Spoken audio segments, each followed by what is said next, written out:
Hi hello ನಮಸ್ಕಾರ ಸ್ನೇಹಿತರೆ ವೀಕ್ಷಕರೇ ಬನ್ನಿ ಸ್ನೇಹಿತರೆ ನಾನಿವತ್ತು ನಿಮಗಾಗಿ ಬಿಳಿ ಕೂದಲ ಸಮಸ್ಯೆಗಾಗಿ ಒಂದು ತುಂಬ ನ್ಯಾಚುರಲ್ ಆಗಿರುವಂಥದ್ದು ಒಂದು ಪರಿಹಾರ ಕೊಡ್ತೀನಿ. ಈ ಥರವಾಗಿ ನೀವು ಕೂಡ ಯೂಸ್ ಮಾಡ್ತಾ ಇದ್ರೆ ನಿಮ್ಮ ತಲೆಯಲ್ಲಿ ಬಿಳಿ ಕೂದಲ ಸಮಸ್ಯೆ ಮತ್ತೊಮ್ಮೆ ಬರೋದೇ ಇಲ್ಲ. ಹಾಗಾಗಿ ನೀವು ಕೂಡ ಯೂಸ್ ಮಾಡಿ ನೋಡ್ಬೋದು. ಇವಾಗ ಒಂದು ಕಾಟನ್ ತೊಗೊಂಡಿದ್ದೀನಿ. ಇವಾಗ ನೋಡಿ ಈ ನ್ಯಾಚುರಲ್ ಆಗಿರುವಂಥದ್ದು ಹೇರ್ ಆಯಿಲ್ನಲ್ಲಿ ನಾನು ಇವಾಗ ಎದ್ದು ತೋರಿಸ್ತಾ ಇರುವಂಥದ್ದು ಈ ಥರ ನಾವು ಎತ್ಕೊಂಡು ಈ ಕಾಟನ್ನಿಂದ ಚೆನ್ನಾಗಿ ನಮ್ಮ ತಲೆ ಎಲ್ಲ ಪೂರ್ತಿ ಚೆನ್ನಾಗಿ ಮಸಾಜ್ ಕೊಡಬೇಕು. ಈ ರೀತಿ ಮಾಡೋದ್ರಿಂದ ನಮ್ಮ ಬಿಳಿ ಕೂದಲ ಸಮಸ್ಯೆ ಮತ್ತೊಮ್ಮೆ ಬರೋದೇ ಇಲ್ಲ ಸ್ನೇಹಿತರೆ. ಯಾವುದೇ ಏಜ್ ಇರಲಿ, ಸಣ್ಣ ಏಜಿನಿಂದ ದೊಡ್ಡ ಏಜಿನವರೆಗೂ ಕೂಡ ಮಕ್ಕಳಲ್ಲಿ ಸಣ್ಣರಲ್ಲಿ ಬಿಳಿ ಕೂದಲ ಸಮಸ್ಯೆ ಕಾಮನ್ ಆಗಿ ಕಾಣ್ತಾ ಇರುವಂಥದ್ದು. ಅದು ನಾವು ಸಮಸ್ಯೆನೇ ಬರಬಾರ್ದಂದ್ರೆ ಈ ಥರವಾಗಿ ನಾವು ಹೇರ್ ಪ್ಯಾಕ್ ಯೂಸ್ ಮಾಡ್ತಾ ಇರ್ಬೋದು. ಹೇರ್ ಪ್ಯಾಕ್ ಅನ್ಬೋದು, ಹೇರ್ ಆಯಿಲ್ ಕೂಡ ಅನ್ಬೋದು. ಹಾಗಾದರೆ ಅದು ನ್ಯಾಚುರಲ್ ಆಗಿ ಮನೆಯಲ್ಲೇ ಕೂಡ ನಾವು ಮಾಡಿ ಯೂಸ್ ಮಾಡುವಂಥದ್ದು. ಅದು ಯಾವ ಥರವಾಗಿ ಮಾಡ್ತೀನಂತ ಇವತ್ತಿನ ವಿಡಿಯೋ ಮುಖಾಂತರ ತೋರಿಸ್ಕೊಡ್ತೀನಿ ಸ್ನೇಹಿತರೆ. ಹಾಗಿದ್ದರೆ ನೀವು ಕೂಡ ಖಂಡಿತವಾಗಿ ಈ ವಿಡಿಯೋ ಸ್ಕಿಪ್ ಮಾಡದೆ ನೋಡಿಕೊಂಡು ಹೋಗಿ. ಯಾರಿಗೆಲ್ಲ ವಿಡಿಯೋ ಇಷ್ಟ ಆದರೆ ನಿಮ್ಮ ಫ್ಯಾಮಿಲಿ ಫ್ರೆಂಡ್ಸ್ಗೆ ಶೇರ್ ಮಾಡ್ಬೋದು. ಹಾಗೆ ಹೊಸದಾಗಿರೋರು ಕೂಡ ನಮ್ಮ ಚಾನಲ್ಗೆ ನಮ್ಮ ವಿಡಿಯೋಗೂ ಕೂಡ ಲೈಕ್ ಕೊಡಿ, ಸಬ್ಸ್ಕ್ರೈಬ್ ಮಾಡಿ ಅಂತ ಕೇಳ್ಕೊಳ್ತೀನಿ. ಹಾಗಿದ್ರೆ ಮಾಡೋದಂಥದ್ದು ಕೂಡ ತೋರಿಸ್ಕೊಂಡು ಬರ್ತಾ ಇದ್ದೀನಿ. ಇವಾಗ ಮಾಡೋದಕ್ಕಾಗಿ ವೀಕ್ಷಕರೇ ನಾನು ಕಬ್ಬಿಣದ ಕಡಾಯಿ ತಗೊಂಡಿದ್ದೀನಿ. ಕಬ್ಬಿಣದ ಕಡಾಯಿ ನಾವು ಸ್ವಲ್ಪ ಕಬ್ಬಿಣದಲ್ಲಿ ಮಾಡೋದ್ರಿಂದ ನಮಗೆ ತುಂಬಾ ಒಳ್ಳೆ ರಿಸಲ್ಟ್ ಸಿಗುವಂಥದ್ದು. ಹಾಗಾಗಿ ನಾನು ಇವಾಗ ಕಬ್ಬಿಣದ ಕಡಾಯಿ ತಗೊಂಡಿದ್ದೀನಿ. ಇವಾಗ ಇದಕ್ಕೆ 1 ಸ್ಪೂನಷ್ಟು ನಾನು ಟೀ ಪುಡಿ ಹಾಕ್ತಾಯಿದ್ದೀನಿ. ತುಂಬ ನ್ಯಾಚುರಲ್ ಆಗಿ ನಮ್ಮ ತಲೆಗೂ ಕೂಡ ಒಳ್ಳೆ ರಿಸಲ್ಟ್ ಕೊಡುವಂಥದ್ದು ಈ ಟೀ ಪುಡಿ ನೋಡಿ ಸ್ನೇಹಿತರೆ. ಯಾವುದೇ ಬಿಳಿ ಕೂದಲ ಸಮಸ್ಯೆಗೂ ಕೂಡ ಯೂಸ್ ಮಾಡ್ಬೋದು. ಹಾಗೆ ಅದ್ರ ಜೊತೆಗೆ ಮೇನ್ ಪಾಯಿಂಟ್ ಅಂದರೆ ನೋಡ್ತಾ ಇರ್ಬೋದು ಮೆಂತ್ಯ ಕಾಳು ಹಾಕೋದ್ರಿಂದ ನಮ್ಮ ಕೂದಲು ಕಪ್ಪಗಾಗಿ ಕೂಡ ಉಳಿಯುತ್ತೆ. ಹಾಗೆ ಗ್ರೋತ್ ಆಗುವಾಗ ಕೂಡ ಕಪ್ಪು ಕೂದಲು ಗ್ರೋತ್ ಆಗೋದಕ್ಕೆ ಚಾನ್ಸ್ ಇರುತ್ತೆ. ಹಾಗಾಗಿ ಖಂಡಿತವಾಗಿ ನೋಡ್ತಾ ಇರ್ಬೋದು ಮೆಂತ್ಯ ಕಾಳು ಕೂಡ ಸೇರಿಸ್ಕೊಳ್ಳಿ. ಹಾಗೆ ಸ್ನೇಹಿತರೆ ನಿಮಗೂ ಕೂಡ ಈ ರೀತಿ ಹೇರ್ ಪ್ಯಾಕ್ ಒಂಥರ ಪೌಡ್ರ್ ರೆಡಿ ಮಾಡಿ ಇಟ್ಕೊಂಡ್ಬಿಟ್ರೆ ನಿಮಗೆ ಯಾವಾಗ ಬೇಕಾವಾಗ ಯೂಸ್ ಮಾಡ್ಬೋದು. ಹಾಗೆ ವೀಕ್ಷಕರೇ ನಾನು ಇದಕ್ಕೆ ಸ್ವಲ್ಪನೇ ಕರಿಬೇವು, ಒಣಗೋಗಿರುವಂಥ ಕರಿಬೇವು ಕೂಡ ಇದರಲ್ಲಿ ಹಾಕಿದ್ದೀನಿ. ಅದು ಬಿಸಾಕೋ ಬದಲಾಗಿ ಈ ಥರ ಕೂಡ ಯೂಸ್ ಮಾಡ್ಬೋದು. ಅದರಲ್ಲಿ ಕೂಡ ಹಾಗೆ ಗುಣಮಟ್ಟ ಶಕ್ತಿ ಇರುವಂಥದ್ದು.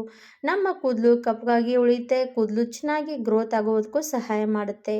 ಇವಾಗ ಸಣ್ಣ ಉರಿ ಮೇಲೆ ಇಟ್ಕೊಂಡಿದ್ದೀನಿ ವೀಕ್ಷಕರೇ. ಹಾಗೇ ನಾವು ಕಪ್ಪಗಾಗೋವರೆಗೂ ಕೂಡ ಇದು ಫ್ರೈ ಮಾಡ್ತಾ ಇರಬೇಕಾಗತ್ತೆ. ಮೆಂತ್ಯ ಕಾಳು, ಟೀ ಪುಡಿ ಮತ್ತು ಕರಿಬೇವು ಎಲ್ಲ ಕೂಡ ಹಾಕಿದ್ದೀನಿ.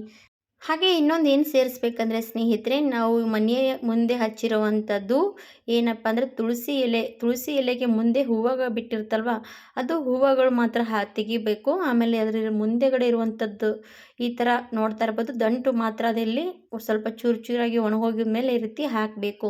ಅದರಿಂದ ಕೂಡ ನಮ್ಮ ಕೂದಲಿಗೆ ಒಂಥರ ಶಕ್ತಿಶಾಲಿ ಅನ್ಬೋದು. ಹಾಗಾಗಿ ಮುಂದೆ ಹೂವು ಬಂದಿರುತ್ತಲ್ವ, ಅದು ಈ ಥರ ಹೂವುಗಳು ಮಾತ್ರ ಎಲ್ಲ ತೆಗಿಬೇಕು. ಅದ್ರ ಕಡ್ಡಿಗಳು ಮಾತ್ರ ಇದರಲ್ಲಿ ಹಾಕಬೇಕು. ಒಂದು 2ರಿಂದ 3, 4 ಕಡ್ಡಿಗಳು ತೊಗೊಂಡು ಹಾಕಿ ನೀವು ಕೂಡ. ಅದರಿಂದ ಕೂಡ ನಮಗೆ ನ್ಯಾಚುರಲಾಗಿ ಆಯುರ್ವೇದಿಕ್ ಅನ್ಬೋದು. ಅದರಿಂದ ನಮ್ಮ ಕೂದಲಿಗೆ ಒಳ್ಳೆ ಶಕ್ತಿ ಕೊಡುವಂಥದ್ದು. ಹಾಗೆ ಇದು ಚೆನ್ನಾಗಿ ಫ್ರೈ ಮಾಡ್ತಾನೆ ಇದ್ದೀನಿ. ಅಲ್ಲಿವರೆಗೂ ಫ್ರೈ ಮಾಡಬೇಕಂದ್ರೆ ಪೂರ್ತಿ ಕಪ್ಪು ಬಣ್ಣಕ್ಕೆ ತಿರುಗಬೇಕು. ಹಾಗೆ ನಮಗೆ ಪೌಡರ್ ರೀತಿ ಆಗಬೇಕು. ಅಲ್ಲಿವರೆಗೂ ನಾನು ಹಾಗೆ ಫ್ರೈ ಮಾಡ್ತಾನೆ ಇದ್ದೀನಿ. ಈ ಥರವಾಗಿ ನೀವು ಕೂಡ ನ್ಯಾಚುರಲ್ ಆಗಿರುವಂಥದ್ದು ಹೇರ್ ಆಯಿಲ್ ಅನ್ಬೋದು, ಹೇರ್ ಪ್ಯಾಕ್ ಅನ್ಬೋದು, ನೀವು ಯಾವುದು ಥರವಾಗಿ ಯೂಸ್ ಮಾಡೋದಕ್ಕೆ ನಿಮಗೆ ಅನುಕೂಲ ಆಗುತ್ತೆ ಆ ರೀತಿ ನೀವು ಅನುಕೂಲವಾಗಿ ಯೂಸ್ ಮಾಡ್ಬೋದು. ಅದು ಕೂಡ ಹೇಳಿಕೊಡ್ತೀನಿ ನೀವು ಯಾವ ಥರವಾಗಿ ಕೂಡ ಯೂಸ್ ಮಾಡ್ಕೋಬೋದಂತ. ಹಾಗಿದ್ದರೆ ಸ್ನೇಹಿತರೆ, ಯಾರಿಗೆಲ್ಲ ನಮಗೆ ಬಿಳಿ ಕೂದಲ ಸಮಸ್ಯೆ ಇದೆ, ನಾವು ಏನು ಹಚ್ಚಿದ್ರೂ ಕೂಡ ನಮಗೆ ಬಿಳಿ ಕೂದಲ ಸಮಸ್ಯೆ ಹೋಗ್ತಾ ಇಲ್ಲ ಅಂತ ಅಂತಾರಲ್ಲ, ಅವರು ಕೂಡ ಯೂಸ್ ಮಾಡ್ಬೋದು. ಈಗ ಸ್ನೇಹಿತರೆ ಸ್ವಲ್ಪ ಚೆನ್ನಾಗಿ ಫ್ರೈ ಆದಮೇಲೆ ನಾನು ತಣ್ಣಗಾಗೋದಕ್ಕೆ ಬಿಟ್ಬಿಡ್ತೀನಿ. ತಣ್ಣಗಾದ್ಮೇಲೆ ನಾನು ಇವಾಗ ಏನು ಮಾಡ್ತೀನಿ ಅಂದರೆ ಈ ಥರ ತಣ್ಣಗಾಗಬೇಕು, ಕೈಯಿಂದ ಚೂರು ಆಗಬೇಕು. ಅಲ್ಲಿವರೆಗೂ ನಾವು ತಣ್ಣಗೆ ಮಾಡ್ಕೋಬೇಕು. ಆಮೇಲೆ ತಣ್ಣಗಾದ್ಮೇಲೆ ಒಂದು ಕೊಟ್ಟ ಕಲ್ಲಲ್ಲಿ ನಾನು ಇವಾಗ ಇದು ಪೂರ್ತಿ ಪುಡಿಯಾಗಿ ಮಾಡ್ಕೊಂಡು ತಗೊಳ್ತೀನಿ ಸ್ನೇಹಿತರೆ.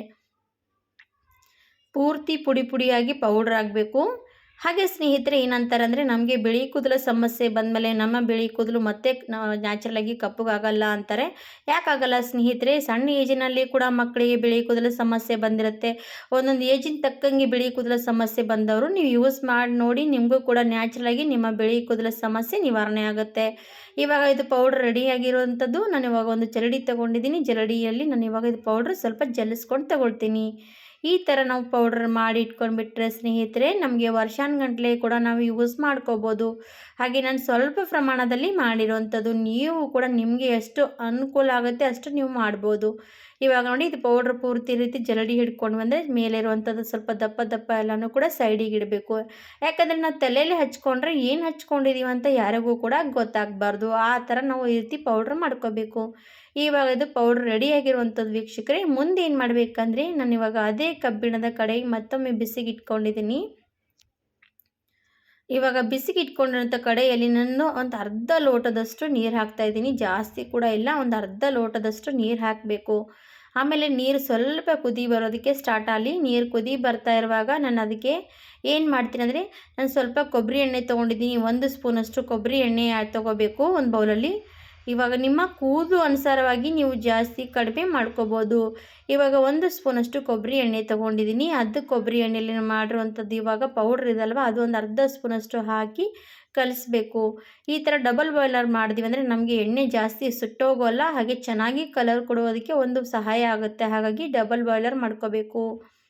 1-2 ಸೆಕೆಂಡ್ ಹಾಗೆ ಚೆನ್ನಾಗಿ ಅದು ನೀರಲ್ಲಿ ಕುದೀಲಿ. ನಾವು ಎಷ್ಟೊತ್ತು ಕುದಿಸ್ತೀವಿ ಆವಾಗ ಎಣ್ಣೆ ಚೆನ್ನಾಗಿ ಒಂಥರ ಸ್ಟ್ರಾಂಗ್ ಆಗುತ್ತೆ. ಹಾಗಾಗಿ ನಾವು ಎಣ್ಣೆ ನಮ್ಮ ತಲೆಗೆ ಯಾವ ರೀತಿ ಹಚ್ತಾ ಇರ್ತೀವಲ್ಲ ನಾರ್ಮಲಿ ಎಣ್ಣೆ, ಅದೇ ರೀತಿ ಇದು ಕೂಡ ಹಚ್ಕೋಬೋದು. ನೀವು ಹಚ್ಕೊಂಡು ರಾತ್ರಿ ಹೊತ್ತು ಹಚ್ಕೊಂಡು ಬೆಳಗ್ಗೆ ಕೂಡ ನಾವು ವಾಶ್ ಮಾಡ್ಕೋಬೋದು. ಇಲ್ಲಾಂದ್ರೆ ಹಾಗೆ ಕೂಡ ಇಟ್ಟರು ಏನೂ ಕೂಡ ಪರವಾಗಿಲ್ಲ. ನಾವೇನು ತಲೆಗೆ ಯಾವ್ದು ನಾರ್ಮಲಿ ಎಣ್ಣೆ ಹಚ್ತೀವಲ್ಲ ಅದೇ ರೀತಿ ಕೂಡ ಇದೇ ಇರುವಂಥದ್ದು. ಇವಾಗ ನೋಡಿ ಸ್ವಲ್ಪ ಹೊತ್ತು ಬಿಟ್ಟೆ ಚೆನ್ನಾಗಿ ಎಣ್ಣೆ ಕೂಡ ಕುದ್ದು ಬಿಸಿಯಾಗಿರುವಂಥದ್ದು. ಇವಾಗ ನಾನು ಕೆಳಗಡೆ ಇಳಿಸಿದಿ. ಆಮೇಲೆ ಸ್ವಲ್ಪ ತಣ್ಣಗಾದ್ಮೇಲೆ ನಾವು ಮಸಾಜ್ಗೆ ಎಣ್ಣೆ ಹಚ್ಚಬೇಕು. ಯಾಕಂದರೆ ಬಿಸಿ ಬಿಸಿ ಇರುವಾಗ ಎಣ್ಣೆ ಯಾವುದು ಕೂಡ ಯೂಸ್ ಮಾಡಬಾರ್ದು. ನಮ್ಮ ತಲೆಗೆ ಯಾವುದೇ ಬಿಸಿ ಬಿಸಿ ಇರುವಾಗ ಯೂಸ್ ಮಾಡೋದ್ರಿಂದ ಅದು ಕೂಡ ಹಾನಿಯಾಗುತ್ತೆ. ಯಾಕಂದರೆ ನಮ್ಮ ಕೂದಲು ಉದುರುವಂಥ ಸಮಸ್ಯೆಗಳು ಕೂಡ ಜಾಸ್ತಿ ಆಗುತ್ತೆ. ಹಾಗಾಗಿ ಸ್ವಲ್ಪ ತಣ್ಣಗಾದ್ಮೇಲೆ ಹಚ್ಚಬೇಕು. ಇವಾಗ ಈ ಕಾಟನ್ನಿಂದನೇ ಹಚ್ತಾ ಇದ್ದೀನಿ ನೋಡಿ, ಇದೇ ಥರವಾಗಿ ಹಚ್ಕೊಬೇಡಿ. ನೀವು ಬೇಕಾದರೆ ವಾಶ್ ಕೂಡ ಮಾಡ್ಕೋಬೋದು, ಇಲ್ಲಾಂದರೆ ಹಾಗೆ ಕೂಡ ಇಟ್ಕೋಬೋದು, ಏನೂ ಪರವಾಗಿಲ್ಲ ಸ್ನೇಹಿತರೆ. ಹಾಗಿದ್ರೆ ಸ್ನೇಹಿತರೆ ನೀವು ವಾರದಲ್ಲಿ 4 ಸರ್ತಿ ಟ್ರೈ ಮಾಡಿ. ನಿಮ್ಮ ಕೂದಲು ತಿಂಗಳಲ್ಲಿ ನಿಮ್ಮ ಕೂದಲು 7ಕ್ಕಿಂತ ಉದ್ದವಾಗಿ ದಟ್ಟವಾಗಿ ಬೆಳೆಯುತ್ತೆ.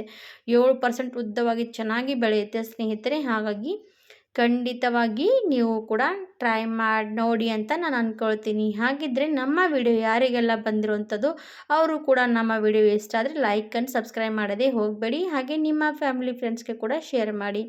ಇವತ್ತಿನ ವಿಡಿಯೋ ಸ್ನೇಹಿತರೆ ಇಲ್ಲಿಗೆ ಮುಗಿಸ್ತೀನಿ. ಮತ್ತೊಂದು ವಿಡಿಯೋ ಜೊತೆಗೆ ಸಿಗೋಣ. ಧನ್ಯವಾದ.